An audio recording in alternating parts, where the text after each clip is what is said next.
En el año 1911, en el estado desértico de Nevada, en un lugar que los indígenas habían evitado durante siglos, se hizo un descubrimiento que debía cambiar la historia para siempre. En lugar de eso, fue enterrado en los archivos. Un grupo de mineros que extraían guano en la cueva del Oveloc dejó al descubierto una antigua capa de sedimentos. Bajo siglos de polvo apareció una fosa común que helaba la sangre. No eran seres humanos comunes. Se encontraron esqueletos de criaturas que alcanzaban hasta 3 metros de altura. Sus fémures parecían masas, y los cráneos eran tan masivos que albergaban un volumen cerebral extraordinario. Pero el detalle más aterrador se había conservado de manera casi milagrosa. En algunos cráneos aún quedaban mechones de cabello rojo intenso, duro como fuego. Cuando los indígenas locales se enteraron del hallazgo, solo asintieron con gravedad. Para ellos no era ninguna sorpresa. Sus ancianos, generación tras generación, habían transmitido la leyenda de los Iteca, feroces gigantes pelirrojos que llegaron desde el océano. Las leyendas cuentan que estas criaturas no consideraban a los humanos como iguales. Para ellos, nosotros éramos alimento. La guerra entre hombres y gigantes duró siglos. Hasta que las tribus unidas arrinconaron a los últimos monstruos en aquella cueva y los quemaron vivos, amontonando leña en la entrada y prendiéndole fuego. Parecía la prueba definitiva. Pero, ¿dónde desaparecieron esos huesos? ¿Por qué no pueden verse en las principales salas de los museos de historia natural? Esto nos conduce a la primera y más oscura parte de nuestra investigación. Existe una teoría de la que en los círculos académicos solo se habla en voz baja. Afirma que a finales del siglo XIX y comienzos del siglo XX, en toda América, desde los montículos de Ohio hasta las cuevas de Nevada, los arqueólogos descubrieron cientos de esqueletos gigantes. Los periódicos de la época, incluido el prestigioso New York Times, publicaron titulares sobre el hallazgo de esqueletos de una antigua raza de gigantes, guerreros de 3 metros y colosos excavados con armaduras de cobre. Pero luego ocurrió algo extraño. Representantes de grandes instituciones científicas, en especial el Smithsonian, llegaban a los sitios, recogían los hallazgos para su estudio, y estos desaparecían para siempre. La ciencia oficial adoptó una doctrina rígida. La evolución humana debía ser lineal y no había lugar para una raza gigante. El director de la Oficina de Etnología, John Wesley Powell, impuso una política no declarada para destruir o ocultar todo artefacto que contradijera la versión oficial sobre el poblamiento de América. Todo lo que no encajaba era catalogado como fraude, error o enfermedad. Los escépticos dirán que tales seres nunca existieron. Pero entonces, ¿por qué en los archivos del Vaticano, en depósitos museísticos cerrados y en textos antiguos aparecen constantemente menciones de aquellos que estuvieron antes que nosotros? ¿Es posible que la historia de la humanidad haya sido acortada artificialmente, eliminando su capítulo más grandioso y aterrador? Si abrimos los textos más antiguos de la humanidad, veremos que los gigantes no son personajes de cuento, sino parte de la realidad descrita. En la Biblia, en el libro del Génesis, se afirma que en aquellos días había gigantes en la tierra, cuando los hijos de Dios se unían con las hijas de los hombres. Eran llamados Nefilim, aquellos que descendieron de lo alto. El libro de Enoc, un texto apócrifo excluido del canon, los describe con aún más detalle. Eran seres de fuerza y crueldad extraordinarias, hijos de ángeles caídos que enseñaron a los hombres la magia, la guerra y la metalurgia. Devoraron todos los frutos de la tierra, y cuando el alimento se agotó, comenzaron a devorar también a los seres humanos. Los griegos los llamaban titanes. Los pueblos nórdicos hablaban de los Jotun. Los sumerios representaban a sus gobernantes, los Anunnaki, como seres el doble de altos que un hombre común. Pueblos separados por océanos y milenios describen lo mismo, una edad dorada en la que los dioses caminaban entre los hombres y sus hijos monstruosos gobernaban la tierra. ¿Es una fantasía colectiva? ¿O el recuerdo de una raza que alguna vez dominó sobre nosotros? Para comprender la magnitud de la manipulación histórica, debemos trasladarnos mentalmente a los amplios valles de los ríos Ohio y Mississippi. En el siglo XIX, las primeras olas de colonos blancos no encontraron praderas vírgenes. Hallaron las ruinas de una civilización ciclópea y antiquísima. La tierra estaba cubierta por miles de montículos y terraplenes artificiales. No eran montones primitivos de tierra, sino complejos geométricos sofisticados, círculos perfectos, cuadrados precisos, octágonos regulares y largos muros que se extendían por kilómetros, visibles con claridad solo desde el aire. La precisión matemática de estas estructuras asombraba incluso a los topógrafos modernos equipados con tecnología satelital. En el complejo de Newark, en el estado de Ohio, existe un gigantesco octágono conectado a un círculo perfecto por un largo corredor. Su superficie es tan extensa que dentro cabría la gran pirámide de Keops y aún quedaría espacio libre. Estas construcciones estaban orientadas no solo según los puntos cardinales, sino también conforme a complejos ciclos lunares que se repiten aproximadamente cada 18 años y medio. ¿Quién poseía el conocimiento y la fuerza para moldear el paisaje de todo un continente? Las tribus que vivían allí en ese tiempo admitían abiertamente que no era obra suya. Según sus relatos, esos lugares fueron creados por antiguos guerreros y magos que vivieron mucho antes y fueron destruidos en una gran guerra por la supervivencia. Cuando agricultores y arqueólogos aficionados comenzaron a excavar los montículos, comprendieron por qué los indígenas los consideraban malditos. En su interior yacían los restos de personas inusuales. Más tarde se los vinculó con las culturas Adena y Opehuel, pero los parámetros físicos de los esqueletos encontrados no correspondían al ser humano promedio. Los informes de historiadores locales del siglo XIX describen cientos de hallazgos con características similares. En los archivos del condado de Morgan, por ejemplo, se menciona un esqueleto de 8 pies y 4 pulgadas, aproximadamente 2 metros con 54 centímetros. Las mandíbulas eran masivas, con doble fila de dientes. El cráneo, extraordinariamente grueso y resistente.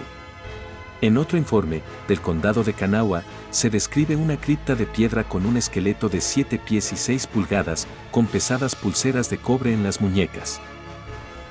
No eran tribus salvajes, sino una sociedad con aristocracia y élite gobernante. Los cuerpos de los gigantes a menudo estaban envueltos en telas finamente tejidas, adornadas con miles de perlas de agua dulce, y vestían armaduras de cobre. El metal era extraído a kilómetros de distancia, en la región de los Grandes Lagos, lo que indica una logística desarrollada y rutas comerciales organizadas. Pero lo más extraño eran los propios huesos. Los cráneos presentaban una bóveda alta y una frente inclinada hacia atrás, lo que sugiere un volumen cerebral que superaba al promedio humano en 30, incluso 40%. Incluso el futuro presidente Abraham Lincoln, al viajar cerca de las cataratas del Niágara en 1848, escribió sobre los ojos de una raza gigante desaparecida cuyos huesos llenaban los montículos funerarios de América. En aquella época, la existencia de gigantes se debatía ampliamente y no se consideraba fantasía. Después de la Guerra Civil, sin embargo, se produjo un cambio ideológico. Para el gobierno de los Estados Unidos se volvió crucial imponer el concepto del destino manifiesto, la idea de que el continente estaba destinado a ser colonizado por el hombre civilizado. Reconocer una antigua civilización avanzada de gigantes destruía esa narrativa. Así comenzó el borrado sistemático de los hallazgos. En los informes institucionales aparecían referencias a colecciones perdidas, incendios en almacenes y huesos que supuestamente se desintegraban al contacto con el aire. Miles de esqueletos desaparecieron de los inventarios. Los propios montículos fueron destruidos por la construcción de carreteras y la agricultura. El imperio de los gigantes fue borrado 2 veces, una en la antigüedad y otra por la burocracia moderna. Entre las particularidades anatómicas descritas en los informes destacan 2 que otorgan a este tema un carácter inquietante: la polidontia y la polidactilia. La polidontia implica la presencia de dientes adicionales. Muchos investigadores describen mandíbulas con doble fila de dientes. No simplemente grandes mandíbulas humanas, sino una estructura que recuerda a la de un depredador. Dos filas compactas de dientes dispuestas para que la mordida fuera continua y letal. El ser humano normalmente tiene 32 dientes. Aquí se habla de una estructura duplicada, diseñada aparentemente para desgarrar y triturar tejido duro y hueso. La biología demuestra que los dientes reflejan la dieta. Tal configuración sugiere una adaptación depredadora extrema. La segunda característica es el sexto dedo, la polidactilia. En el texto bíblico se menciona un gigante de Gad con 6 dedos en cada mano y en cada pie, 24 en total. Esqueletos con 6 dedos fueron hallados en distintas partes de Norteamérica. Estos dedos adicionales estaban completamente formados, con falanges, articulaciones y músculos. La polidactilia es un rasgo genético dominante. En este caso parecía heredarse de forma estable, lo que sugiere que no se trataba de una mutación aislada ni de una enfermedad como la acromegalia. Los huesos descritos en los informes eran excepcionalmente densos y resistentes. La combinación de una altura cercana a los 3 metros, 6 dedos y doble fila de dientes dibuja la imagen no de un sabio constructor, sino de un depredador supremo, una criatura situada en la cima de la cadena alimentaria.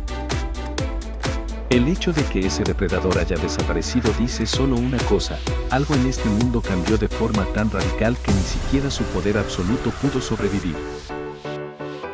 Antes de hablar de cómo murieron, debemos entender cómo pudieron vivir y prosperar. La física moderna parece implacable con tales dimensiones. El principal argumento de los escépticos sostiene que los gigantes son biológicamente imposibles, sus corazones no resistirían, sus huesos se fracturarían bajo su propio peso. Y en las condiciones actuales, tienen razón. Pero juzgan el pasado con las leyes del presente, olvidando que los parámetros físicos de nuestro planeta no siempre fueron los mismos. Existe una hipótesis, respaldada por algunos paleobiólogos y físicos, según la cual en un pasado remoto la presión atmosférica de la Tierra era considerablemente más alta. Las pruebas se buscan en el ámbar, la resina fosilizada de árboles antiguos. En las microscópicas burbujas de aire selladas hace millones de años se han detectado niveles de oxígeno que alcanzan el 30, a veces el 35%, frente al aproximadamente 21% actual. Más importante aún, la densidad del aire era mayor. Imagina la Tierra como una gigantesca cámara hiperbárica. La presión atmosférica pudo haber sido 1,5 veces, incluso el doble de la actual. Eso lo cambia todo. En un aire más denso, la presión parcial de oxígeno es más elevada.